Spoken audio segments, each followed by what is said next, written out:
જય કિસાન, જય કોળી સમાજ. મિત્રો, બગલાની અને ખેડૂતની એવી મિત્રતા છે ને, કારણ કે હગા ભયું ન રાખે ને એવું બગલો અને ખેડૂતની મિત્રતા છે. પણ વાત એ છે દુઃખની કે ખેડૂત કોકના પેટ ભરવા માટે મહેનત કરે છે અને બગલો રહ્યો ને એ પોતાનું પેટ ભરવું હોય ને તોય પાપ કરીને ભરે છે. બરાબર છે ને? આ ઉદારતા કહેવાય. જો બગલા મહેનત કરે છે એ ફક્ત એનું પેટ ભરવા માટે, એ પણ પાપ કરીને. બરાબર, તેને હમણાં ગુંદીને ગાંઠિયા નાખો ને તોય ન ખાય, એનો ખોરાક જ ખાય.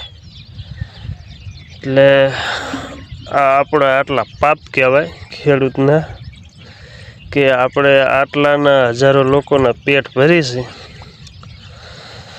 તો આપણે બે પાંદડે ન થયા અને એ ખાલી એનું પેટ ભરે છે ને તો એ રૂપાળા છોકરાને જન્મ આપે. હે મારા ઠાકર, આ દશા છે ખેડૂતની. મિત્રો, કોમેન્ટ કરજો હાડો મારા ખેડૂત મિત્રો બધા, સાચી ખોટી પણ કોમેન્ટ કરજો. એમાં પાછા મને પૈસા ન મળતા પણ કરજો.